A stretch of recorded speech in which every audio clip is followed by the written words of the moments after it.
take a look at the ESPN Top 100 college football players. So, heard some NFL people say that Georgia may have a number 1 overall draft pick, that LSU may have a number 1 overall draft pick, that James Pearce may be a number 1 overall draft pick from Tennessee. So who is atop the list of ESPN's top 100? It is safe to say that Tennessee pierced the top of the list. That's hot. It is. They say entering his 3rd season, he is number 1 on the ESPN 100 2023 stats. And James Pearce, to be clear, that's who we're talking about. James Pearce Jr., the 3rd, Esquire. Entering his 3rd season at Tennessee, the 6'5", 243-pound Pearce is the top pass rusher in the country, despite having started only 3 career games. He's projected as the top 10 pick in the 2025 NFL Draft and has 16.5 tackles for a loss and 12 sacks in his first 2 seasons. Pearce was a first-team All-SEC selection last season by both the AP and coaches after ranking 5th nationally with 38 total pressures. I'm not surprised that James Pearce is number 1, to be real honest with you. And quite frankly, I think that he has elite ability that hasn't been seen at Tennessee in a number of years. And if he goes number 1 overall, that's proof. But even if he goes in the top half, then that's proof that he has talent better than Darnell Wright. Then you have to go how far back to find somebody who was picked in the top half of the NFL draft, Caleb? No, that's true. Let's begin this. Who was the last player picked in the top half of the NFL draft? Tennessee player. I would say probably you go back to 20. You mean the top half of the first round of the NFL draft? Yes. I'm sorry. Top half of the first round of the NFL draft. So top 16 picks or so. I think Derek Barnett was on the fringe of that. I think he was 14. 2017. I think he was 14. So he was that was 2017 top half of the first round. Okay. Yeah, I think it was probably. I think it might be Derek Barnett who would be on that list, but it was. You're right. It was hard to find some. Can I go through quickly, if you don't mind, the other 3 in the top 5? Okay, you have at number 2 Mason Graham, a sophomore. He's a defensive tackle at Michigan. No question, he's very, very good, but a sophomore. You have Travis Hunter, who plays for a Colorado team at cornerback, plays some wide receiver. Sure, he might be exciting. They might be 4-8. Will Johnson, cornerback at Michigan. I don't believe in Michigan with all that they have going on and off the field, and I don't believe in a guy with as little experience as Sharon Moore, their head coach. Then you have Luther Burden III at Missouri, junior wide receiver. Very talented, dynamic receiver. But he's 5'11", so he's not exactly the type of guy that you would draw up for the next Randy Moss. I say that and want to mention these other guys because it would be stunning to me based off that if James Pearce wasn't considered, if he does what we believe he will do, he has a great opportunity to still be considered the top player at the end of the year, and that's when it matters most. Yes, you're right. And also Mason Graham, the guy who was number 2. We know what Travis Hunter's going to do, but you are right. Mason Graham plays that nose tackle role, and Will Johnson plays the cornerback. Let's call it what it is. Nose tackle and cornerback, outside of offensive line, are the 2 most thankless jobs in football, right? Yes. You do so much legwork, and you still, if you're the best cornerback in football, no one's throwing your way, and you're never going to get noticed. And if you're a really good nose tackle, you'll command a lot of attention and not rack up any stats. The nose tackle, a guy like Mason Graham, is there to turn guys like James Pearce into a star. And James Pearce has the best chance to be a star. Dave, with what we're talking about, if defensive players are all this high, should we start considering James Pearce for Heisman? Does James Pearce have a chance to go to New York? No, because it has nothing to do with him, but the Heisman voters don't do their research like they should. And I'm one of them. I do my research. You know, I do. I'm like 2 hours at the end of every year. I'm like, just leave me alone. And I tell my wife the same thing after the season's over. I take it very seriously, but most people don't. I would say as many as 60% don't. Therefore, they're not going to take a defensive player, especially if, let's say, for instance, Pearce just has 8 sacks, but 18 tackles for a loss. Okay, which would be phenomenal. They're not going to look at the tackles for a loss. So he would have to get crazy number of sacks to be considered, which is unfair to ask of a defensive end who also has to play the run. Yes, no, I totally agree. I totally agree. That's a very, very good point. Also, I love the comparison someone brought up comparing James Pearce to Javon Curse. The only difference I would say is I feel like Javon Curse had one move off the line of scrimmage, for those who don't remember. He was not very versatile. And once people figured out that move, he actually collapsed a little bit until Kevin Carter came. Now, what about okay, so there's James Pearce at 1. Let's shoot down. There's Nico Iamaleava at 92. Okay, I want to get to that, but can I address a couple things first, real quick? Oh, yeah, sure. Yeah, no, that's fine. Meade says, what time is the scrimmage today? So if you're watching live, we will have some scrimmage notes at the end of the show today. So it's going on right now to answer your question. Okay. Now, you need to be mindful of the next few guys on this list real quick, because you have Will Campbell at number 6. Why is that significant to Tennessee? Because Will Campbell and Emory Jones opened the door for Lance Hurd to say, I'm getting out of here. And then the top quarterback is Carson Beck. So we don't say this a lot, but what would it mean, just in a very subjective sort of way, to see James Pearce have a great game and, I don't know, sack Carson Beck number 2 or twice? Could that affect his standing in the NFL draft? I mean, we say that, like, for instance, Darnell Wright did a great job against Will Anderson, so it helped Darnell Wright's stock. This is a little bit different, but it does add a little bit of sauce to the mix in that rivalry.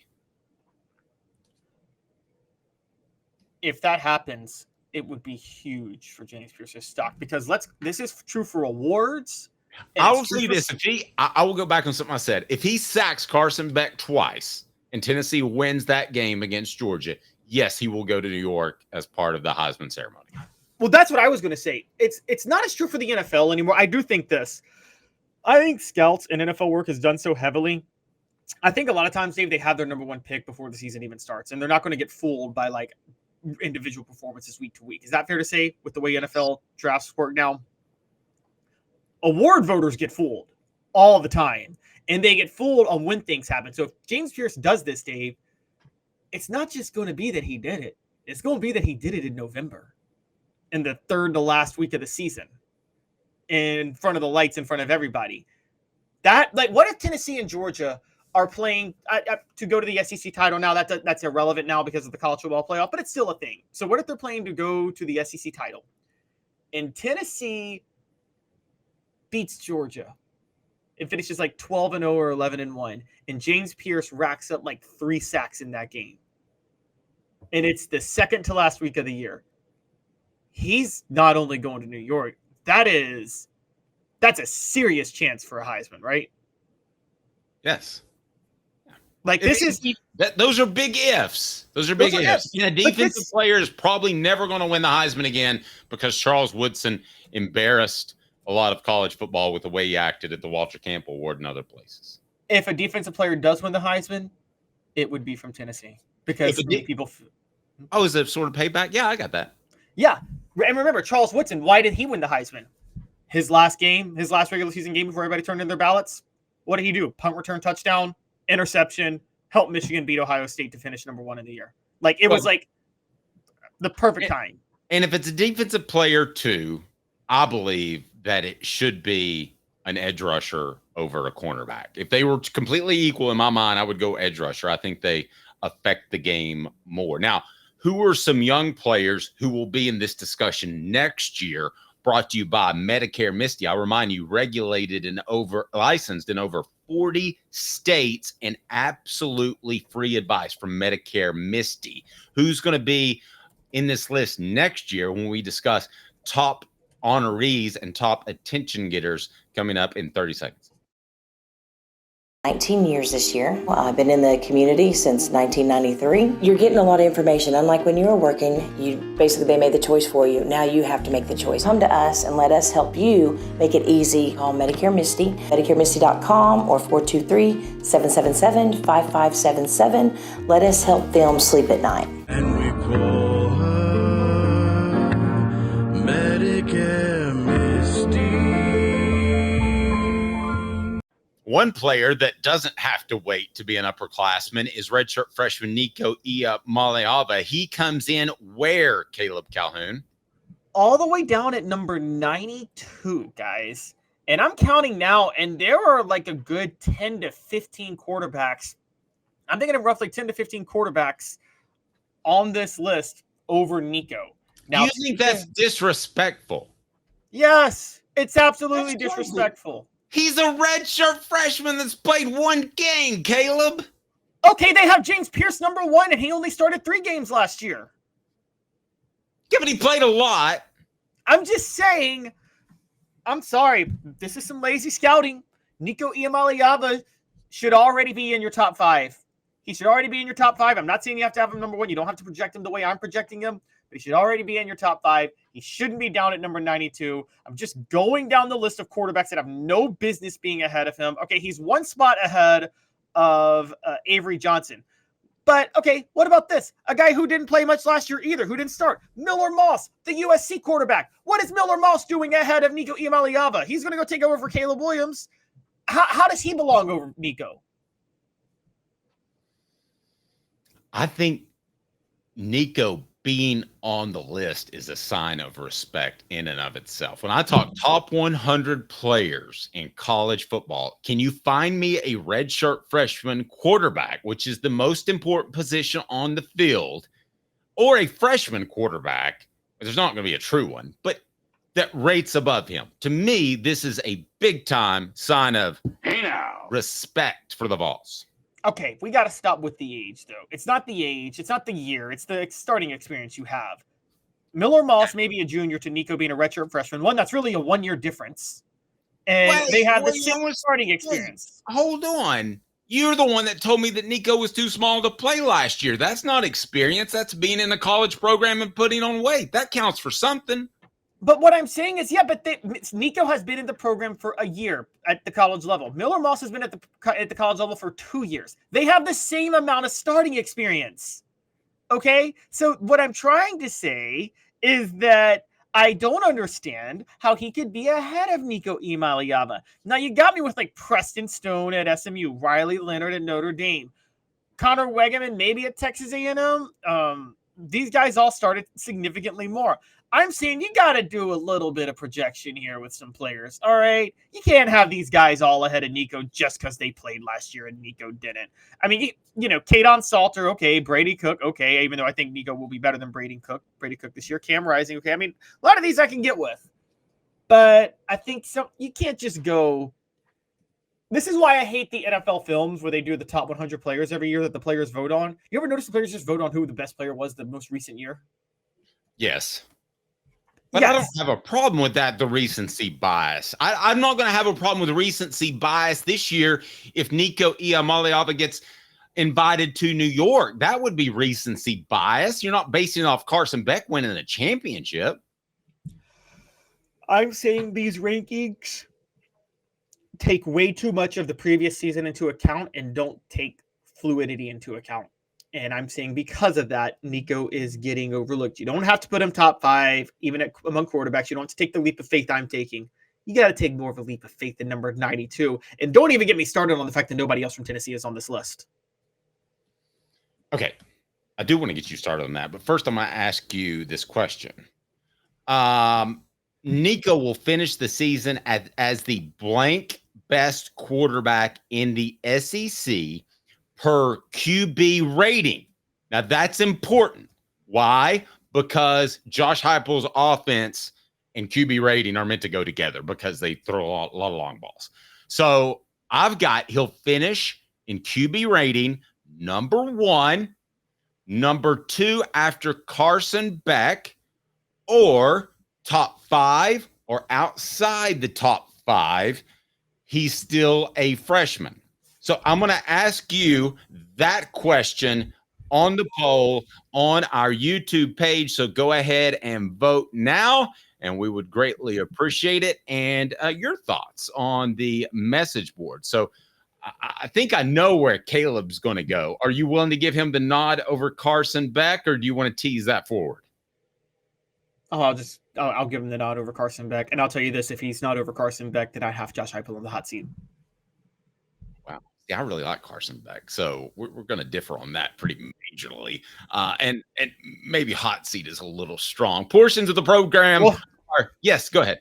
Real quick, just I'll let you do your read. I got a couple of names who should be on this list. That give them to me. Let me do this. Let me tell our fine friends that portions of the program are brought to you by our great friend Rick Terry Jewelry Design. They want to be your jeweler looking for affordable game day jewelry. How about the Fire Opals? They are fantastic. Rick Terry Jewelry Design.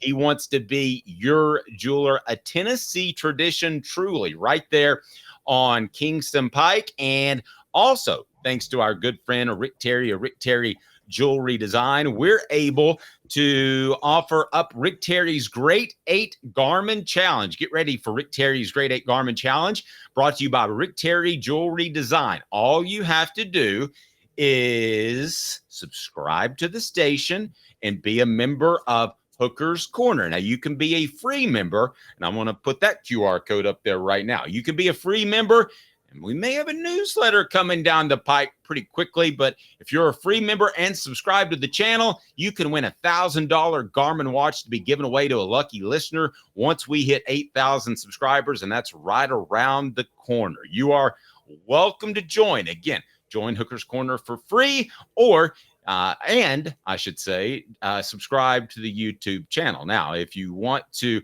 be eligible for this awesome Joe Milton mini helmet right behind me that is fantastic, be a paid member, just $9.98, increased recruiting coverage and interaction with me and Caleb Calhoun. We'll have a bi-weekly chat coming up that I just signed Caleb Calhoun up for.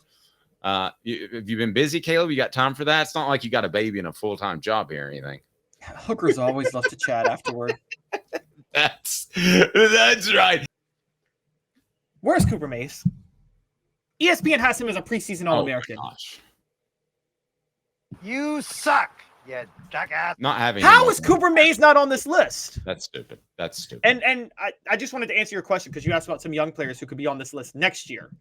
Real quick, which and I would tell you that I think that if this was a list of top 100 prospects, that Cooper should be on it, because that would be roughly 3 rounds, and he's the top center in the nation, in my opinion. So he's going to go about 4th round based off what I've been told from scouts. So he's borderline if it's draft picks, but this is just players.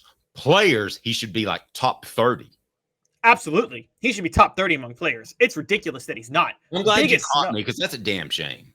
It is a shame. Excuse now, me. you asked for young players who will be on there next year. I would be thoroughly shocked if Boo Carter's not on this list going into next year, and maybe Arian Carter. I like both of those. Anybody else you want to add on there? Going into next year? I thought you might have a defensive edge rusher. Defensive edge rush? Oh, Jordan Ross? No, he won't play enough because James Pearce is going to get all the stardom. Now, again, I'm high on players for this year. Like, for instance, Cooper Mays should be on the list. Amari Thomas, I have high regard for. You guys know how I feel about him. He's not a top 100 player in college football, though. I hold him in very high esteem. I would have argued Omari because the way he's able to clog a post.